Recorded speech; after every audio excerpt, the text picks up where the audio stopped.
Ya berarti saya juga sekolah dari usia 6 tahun,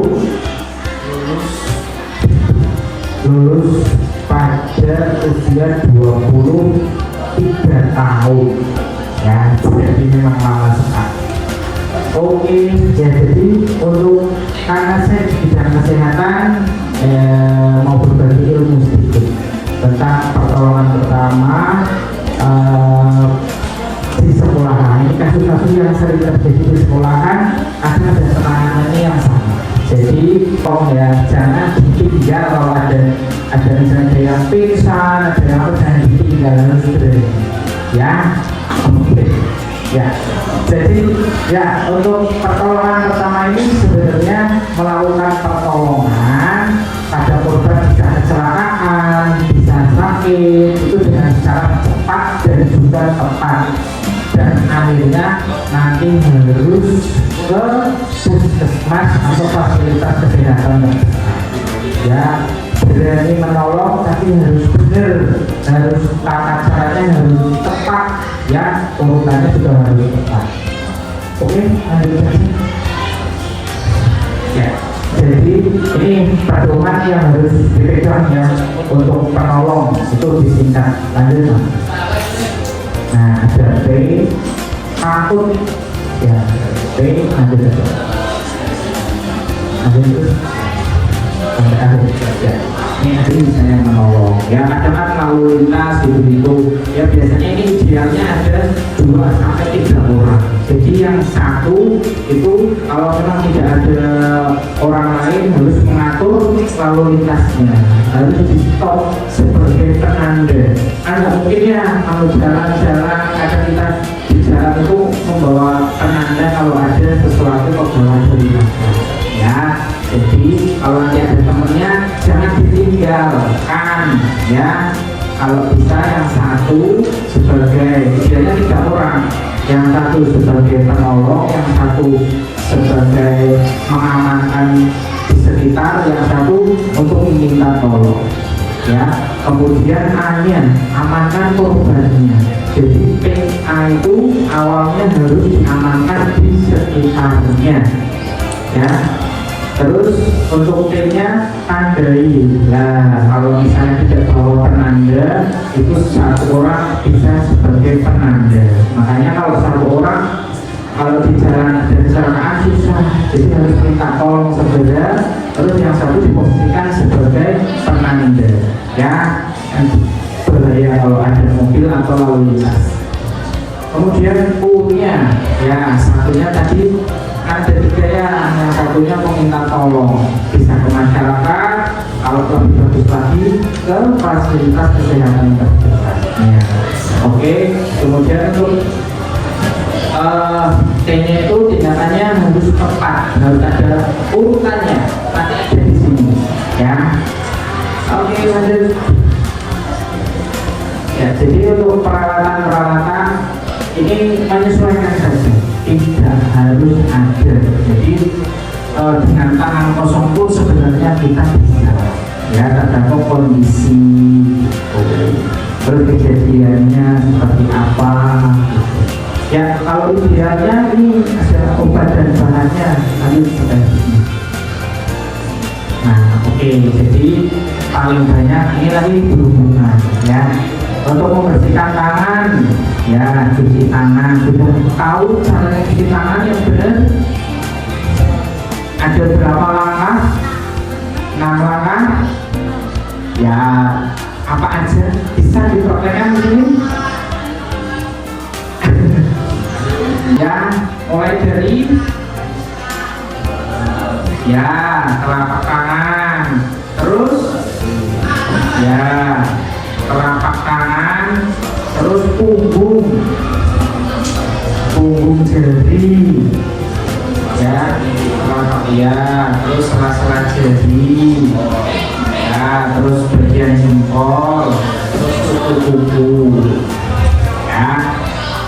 Oke, nanti harus bisa ya cara cuci tangan yang betul, karena itu tingkat infeksi nomor 1 itu ada di kuku, jadi di tangan, di jari Ya, jadi harus habis menolong pasien sebelum dan sesudah harus cuci tangan sebenarnya. Ya. Kemudian, nah kalau mencuci luka boleh pakai topi beriodin atau betadine. Ya. Kemudian ini nanti berhubungan sama singkup atau pingsan dengan minyak angin atau vakum. Kemudian kalau ada luka bakar nanti kita jelaskan ya. Terus kalau di gigitan serangga juga beda penanganannya. Lanjut mas, ini nggak masalah karena ini sebenarnya peralatan-peralatan untuk kita. Jadi kan kalau ada di sini untuk pertolongan pertama waktu di sekolah ya. Ada sarung tangan, pinset, kapas, kasa, plaster, gunting, dan pembalut. Dari kata ini ada yang belum tahu kasa, nggak tahu kasa? Ya, kasa, tahu kasa? Ya, jadi kasa yang kita gunakan itu kasa yang steril. Jadi contohnya kasa. Kasa itu kayak apa ya?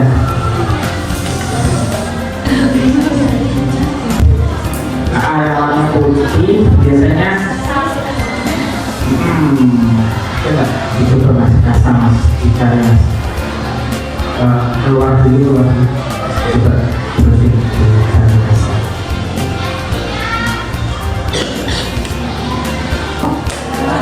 Sudah ya. Terus dari tadi sampai tadi mas ada lagi yang tidak tahu.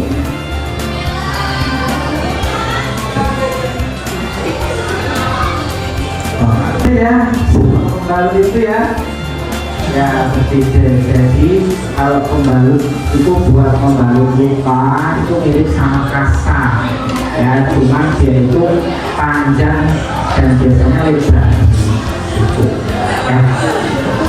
Terus yang pertama ini tadi ada kasus pingsan atau singkup sama lain ya. Jadi paling banyak ini kalau anak-anak datang ke puskesmas dengan pingsan ya. Jadi nanti kamu harus bisa, kalau ada teman-teman atau di sini ada yang pingsan, harus berani menolong ya, karena pertolongan pertama itu sangat penting bagi kita ya. Kalau telat itu nanti keadaannya berbeda. Semakin cepat ditolong itu cepat penyembuhan ya. Jadi harus mau dan harus bisa ya.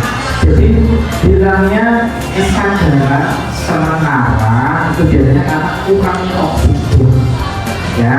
Nah bisa itu, bisa juga lapar. Ini kalau banyak ada pingsan disuruh pacaran karena belum sarapan, jadi kalau banyak cara lapar.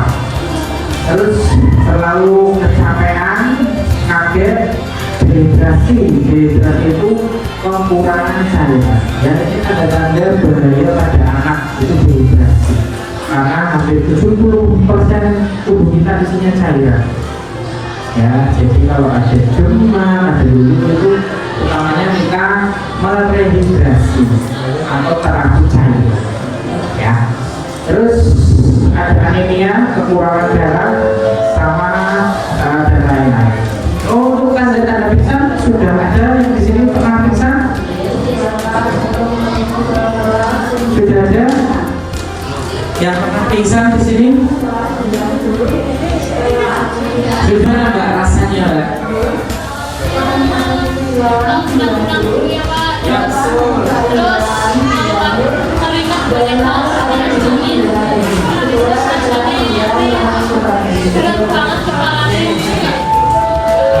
sadar ya, kerasa atau enggak kamu di bawah? Kadang juga ada suara-suara rasanya sadar tapi nggak bisa bangun. Ya, jadi itu ya tanda-tanda pingsan ya. Lanjut mas, ini ada tanda-tandanya. Rasanya limbuh, buyeng. Pernah ada yang mabuk kendaraan? Pernah? Ya, buyeng itu adalah gangguan keseimbangan ya itu biasanya bisa menyebabkan pingsan juga ya. Kalau itu muter kalau ini limbung itu perasaan mau roboh ya gitu.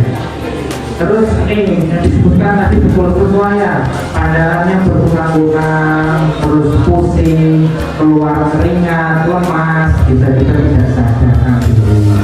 Nah ini jadi ada tanda-tanda lainnya nih, telinganya kadang berdenying gitu, terus nafasnya otomatis lebih cepat karena tadi kenapa kalau pingsan salah satu sebabnya kurang oksigennya tuh. Nah, kemudian mukanya pucat. Apa tadi tanda-tandanya kalau muka pucat arahnya kemana?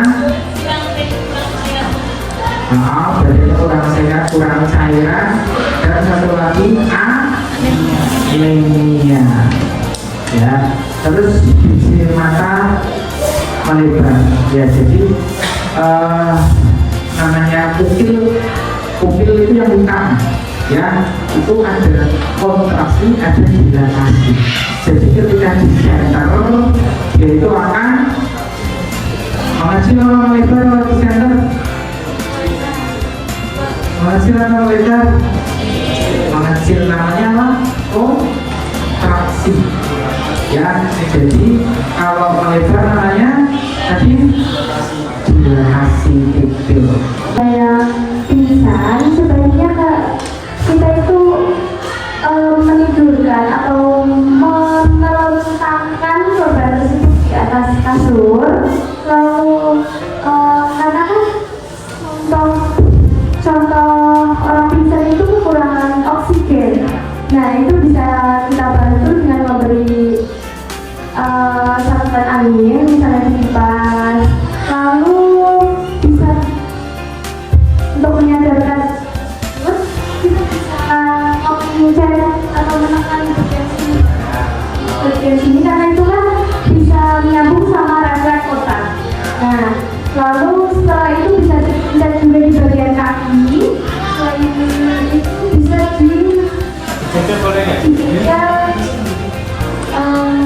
ya boleh. Lalu kita bisa berikan untuk pertolongan pertama itu kita bisa memberikan minyak kayu putih dan itu. Oke, terima kasih ya. Ada yang ingin menambahkan? Ada yang mau menjelaskan bagaimana sebelumnya jika terjadi ada luka bakar misalnya, ada yang menanam luka bakar, tindakan pertamanya apa? Langsung ngasih salep ya, dibersihkan. Misalnya kecipratan minyak atau kena api, apa yang akan kita lakukan? Bantu dengan air ya, bantu dengan air. Ada yang mau?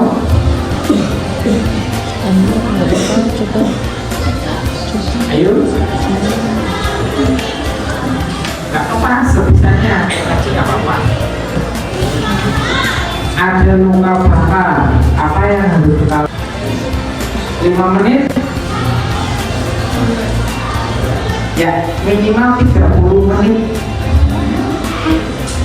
Lama memang lama, kalau menurunkan suhu tubuh itu lama.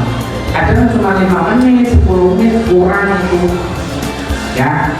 Kecuali kalau ringan sekali, paling cipratan minyak sedikit itu boleh lah 15 menit. Tapi sebenarnya keluarnya minimal 30 menit ya. Jadi itu penentuan awalnya. Kalau luka bakar penanganannya betul, biasanya tidak menimbulkan bulan. Bulan, tahu bulan? Gula itu benjolan berisi cairan, kadang melepuh itu isinya cairan loh. Nah itu jadi itu pelindung tubuh ya, jadi itu biar tidak infeksi, tubuh itu melepuhkan diri kulitnya, itu secara kenapa ya, itu perlindungan tubuh. Jadi jangan dipecah ya, kecuali kalau sudah di dilihat sudah oke, sudah punya salep yang betul, boleh dipecah karena harus steril. Ya kadang pecahnya kalau orang-orang sini pakai itu, pakai apa namanya, pakai jarum, pakai risalah, ya boleh nggak itu? Nggak boleh, harus pakai yang steril. Ya, bagaimana? Pernah dia mimisan di sini? Gimana terus kalau mimisan? Gimana Mbak? Siapa namanya Mbak? Mbak Sista. Gimana kalau mimisan? Oh, keluar darah terus kamu ngapain? Dibersihkan. Gimana caranya, pakai apa bersihkannya? Pakai tisu atau kapas. Pakai tisu atau kapas. Oke, ada yang mau menambahkan bagaimana cara penanganan mimisan atau epistaxis yang betul? Acuh. Ya lagi, jadi diborong lagi. Pakai daun sirih, betul? Terus, gimana posisinya?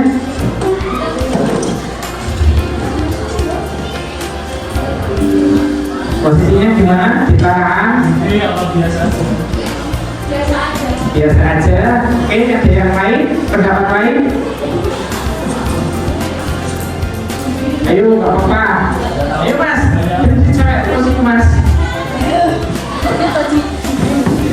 Kalau ada mimisan gimana mas, teman-temannya mas disuruh ngapain? Tapi orang sih Sudah dibersihkan pakai air. Nggak banget gimana mas? Nggak berhenti biasanya gimana?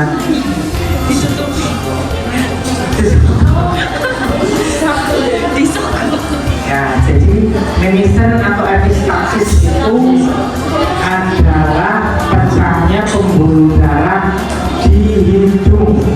Ada di depan, ada mimisan epistaxis anterior namanya, kalau di belakang posterior. Ya, jadi ada dua macam jenis mimisan itu. Kalau yang bisa ditangani kita sendiri itu yang di depan, yang anterior. Ya, kalau yang posterior itu di belakang, itu beda tanda-tandanya.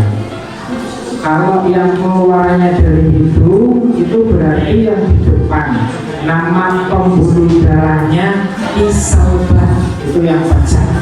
Kalau yang belakang tanda-tandanya bagaimana? Masuknya kemana? Kalau mimisan kocak, iya ke tenggorokan. Padahal kalau tenggorokan mengganggu apa?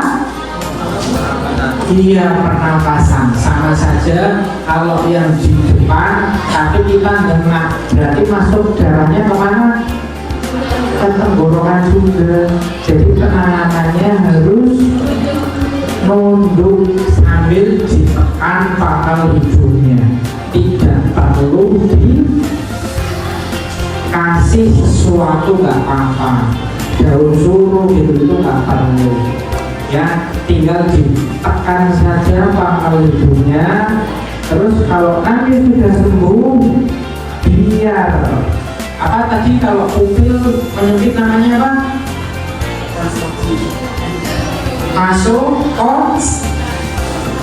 Kontraksi, ya, kontraksi atau kontraksi boleh. Itu dikasih air dingin pakai tisu kalau sudah sembuh, biar pembuluh darahnya mengecil. Ya, kebalikannya kalau dikasih air hangat jadi ini melebar.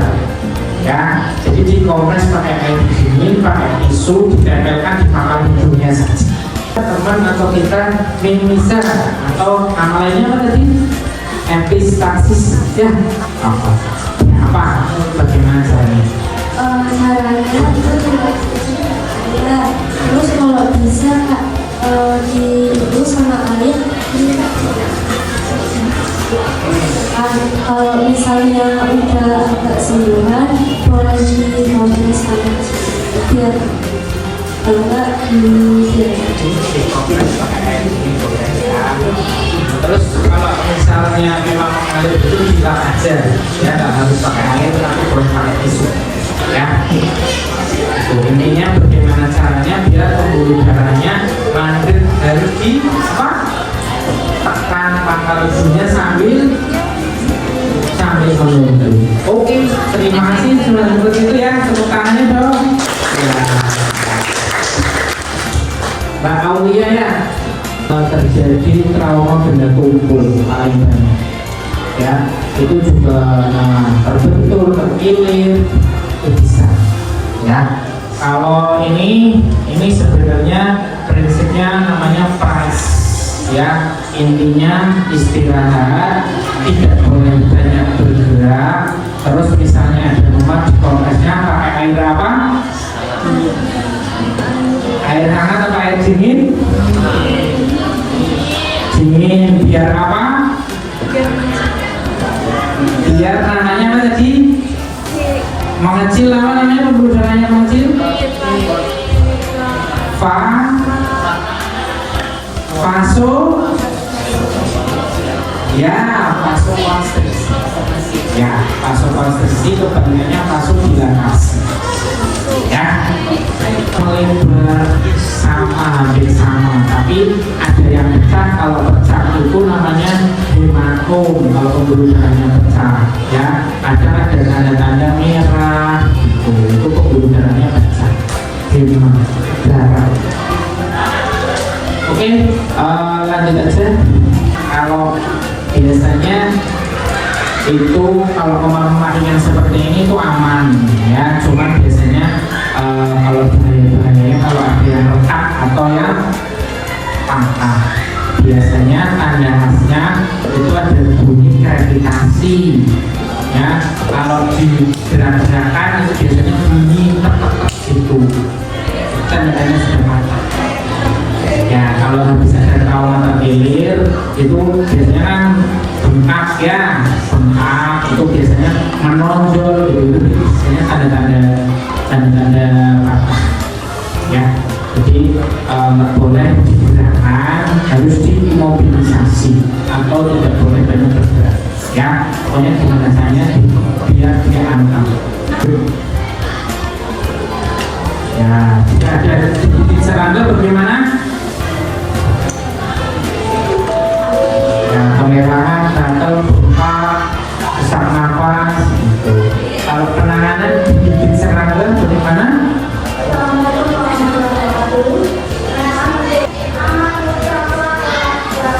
Biar racunnya tidak menyebar. Ya, betul. Iya betul dah. Bergerak. Ya, jadi biar racun tidak menyebar itu jadi jangan banyak gerak. Nah, kita di puskesmas juga ada anti bisa gitu aja, punya anti racun juga punya semua ya. Jadi kalau ada gigitan serangga dibiarkan saja, tidak usah banyak gerak, terus dibawa ke puskesmas. Nanti kita obat-obatannya aja. Oke ya, lanjut. Lalu muntah, pusing, pingsan, mencret, nyeri perut. Gimana untuk tanda-tandanya? Kalau penanganan pertama pada keracunan harus apa? Apa Mbak Jessica? Minumnya harus minum apa? Air kelapa? Air bening? Ya, ada yang mau menambahkan? Harus air kelapa Mbak? Ya, harus air kelapa. Ya, tidak ya. Prinsipnya kalau keracunan itu minum air saja yang banyak. Coba Mas lanjut Mas. Ya, fungsinya biar memuntahkan makanan. Ya. Nah, air susu boleh, minum air boleh. Paling bagus tapi misalnya air putih. Ya. Oke, lanjut saja. Kalau provoka, tahu? Itu dimasukkan ke hidung. Bulan itu kemarin, tapi 2 hari yang lalu. Hidung anak-anak sih, hidung ada telinga, banyak sih kasusnya. Kacang yang Nah itu pasang lotion di mana nih ngambilnya? Ya, jadi kalau tersesat, nah itu akan mengganggu bagian pernapasan. Ya, jadi harus berani melakukan pertolongan pertama. Bagaimana caranya? Ditekan, dihentakin, dihentakin. Bagian mananya? Apa ditekuk-tekuk jadinya? Ya, mana? Ya, ulu hatinya ditekan. Ya, jadi jempolnya ini harus seperti ini. Biasanya tangan dua harus seperti ini. Ini harus menekan ulu hati biar ada refleks muntah. Harus berani ya. Ya, kalau misalnya berat badannya ini, kalau misalnya berlebihan yang nolong kecil itu jadi masalah.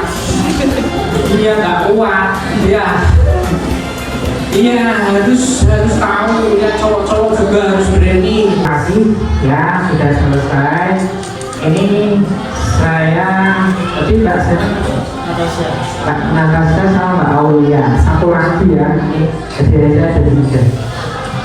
Ya, ini saya mau kasih pertanyaan, boleh semuanya jawab ya. Ini berkaitan dengan luka bakar. Ya, penanganan luka bakar harus betul tapi kalau ini yang ini. Yuk maju, silakan.